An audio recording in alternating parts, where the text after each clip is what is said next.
Welcome back to the Broadman Word, and we are finishing up the big chapter of Genesis, chapter 41. And so go back to Genesis 41 for the last time. We're going to finish this chapter. We're in verse 50. We're going to do verses 50 through 57, which is basically the introduction of the 7 years of famine. But there is something right before that, though. So, verse 50. Before the year of famine came, 2 sons were born to Joseph. So, uh, it gives you. So, the birth of Joseph's sons are basically 1 year before the 7 years of famine. So 6 years of abundance have come. The 2 sons have been born. It is most likely they're probably twins. That's my guess. It doesn't really seem like there is a difference between the two. I mean, it is possible, but it doesn't seem possible. So, my thing is, it's probably twins, twin boys, but they were born to Joseph and Asenath. But it's interesting that they were born the last year of abundance. So it's kind of cool to see that the sons were born in times of abundance and not in the time of the famine. So it's basically like a blessing to Joseph, which is really, really cool. So, to end verse 50 there, Asenath, the daughter of Potiphar, priest of On, bore them to him.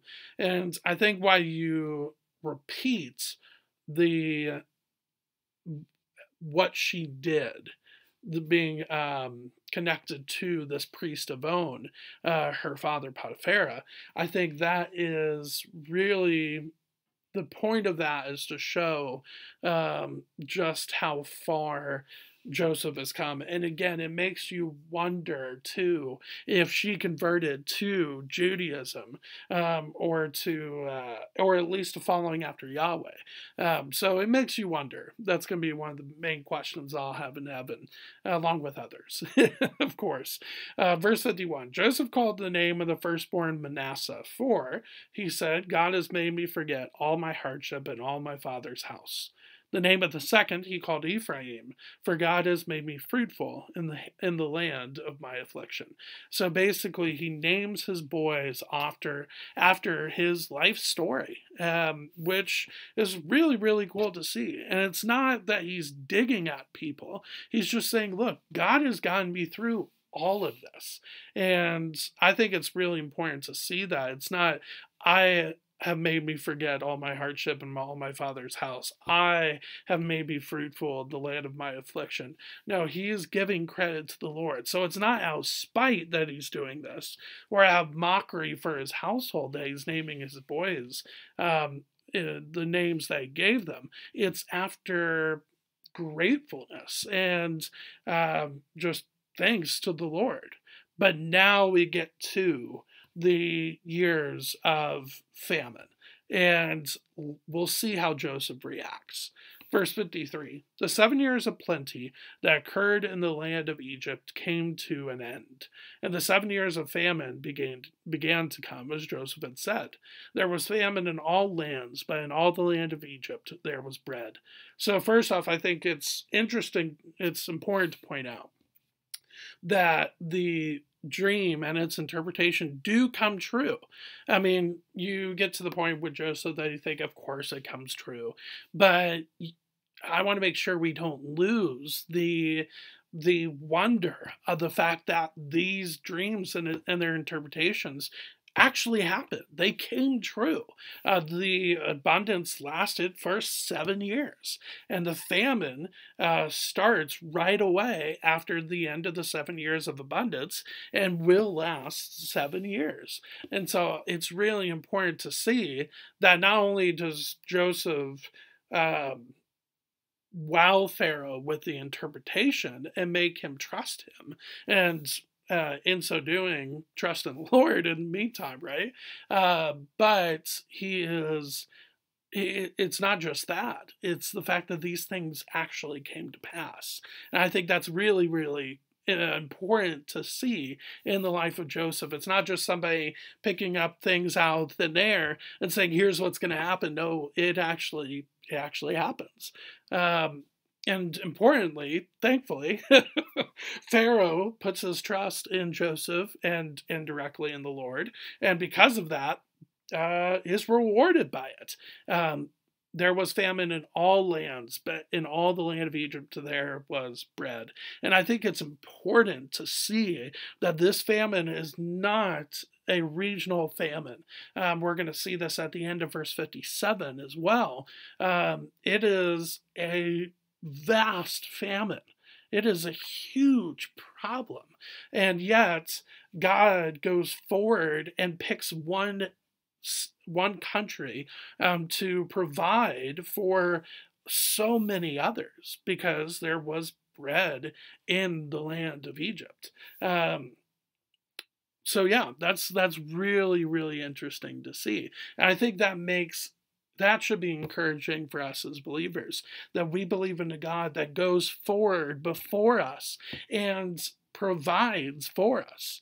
That is really, really important to see, not just when it comes to the life of Joseph, but when it comes to our lives as followers of Jesus, the fact that we can put our trust in a God that goes before us, even in the midst of difficult situations.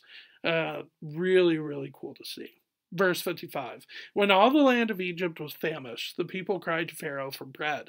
Pharaoh said to all the Egyptians, "Go to Joseph. What he says to you, do." So again, you see that trust that Pharaoh puts in Joseph because of his work ethic, yes, but also because of his connection with the Lord. And we see this all the time, or should see it all the time, when it comes to us as followers of Jesus in the workplace. Whether it's retail or whether it's food industry, the times I've had working in those positions, that's something that really sticks out. It's not just your work ethic, even though that's important, right? And that speaks volumes. It's the fact that you are doing that because of your connection to you being a follower of Jesus. And nobody second guessed who I was or who I follow and who I serve. And the work ethic is just kind of like a bonus that gets you to the point where you can talk about who you follow in the workplace.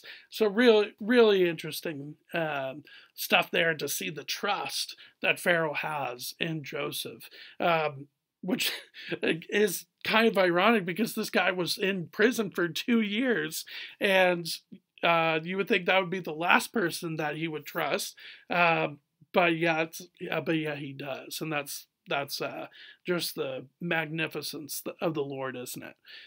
So let's finish up verse 56. So when the famine had spread over all the land, Joseph opened all the storehouses and sold to the Egyptians, for the famine was severe in the land of Egypt.